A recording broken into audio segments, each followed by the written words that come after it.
রাষ্ট্রপ্রধান তিনি, অথচ কোনো প্রথাগত আড়ম্বর নেই। রাজকীয় প্রোটোকল থাকলেও নিজের গাড়ির স্টিয়ারিং ধরেছেন ওমানের সুলতান হাইথাম বিন তারিক। নিজেই গাড়ি চালিয়ে পৌঁছে গেলেন সাধারণ মানুষের একদম কাছাকাছি।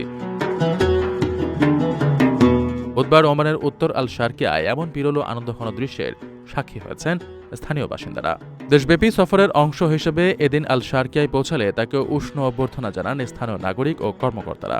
সুলতানের আগমন উপলক্ষে ইব্রার রাস্তার দুপাশে জড়ো হন সব বয়সের মানুষ। এ সময় নিজের এইচইউভি গাড়িটি চালিয়ে যাওয়ার পথে হাসিমুখে হাত নেড়ে জনতার ভালোবাসার জবাব দেন সুলতান। তার উপস্থিতিতে সাধারণ মানুষের মধ্যে এক অন্যরকম উচ্ছ্বাস ও আবেগ ছড়িয়ে পড়ে। জনতা পরম শ্রদ্ধার সঙ্গে তাদের রাষ্ট্রনেতাকে বরণ করে নেন। মূলত দেশের সার্বিক উন্নয়নমূলক কাজগুলোর অগ্রগতি স্বচক্ষে দেখতে এবং সাধারণ মানুষের অভাব, অভিযোগ ও চাহিদার কথা সরাসরি জানতেই এই দেশব্যাপী সফর করছেন সুলতান হাইথাম বিন তারিক। ওমানের বিভিন্ন প্রদেশের স্থানীয় সম্প্রদায়ের সঙ্গে সরাসরি যোগাযোগ বৃদ্ধি এবং প্রান্তিক উন্নয়নকে সর্বোচ্চ অগ্রাধিকার দেওয়ার যে প্রতিশ্রুতি তিনি দিয়েছেন, এ সফর তারই বাস্তব প্রতিফলন।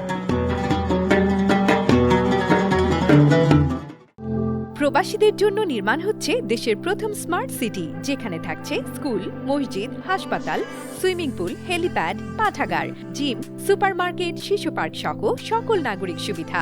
মাত্র ৩০ লাখ টাকা বিনিয়োগে মিলছে আকর্ষণীয় ফ্ল্যাট। প্লাটিনাম ইনভেস্টরদের জন্য ঢাকা বিমানবন্দরে ভিআইপি প্রোটোকল সুবিধা। বিস্তারিত জানতে যোগাযোগ করুন স্ক্রিনে দেয়া হোয়াটসঅ্যাপ অথবা ইমো নাম্বারে।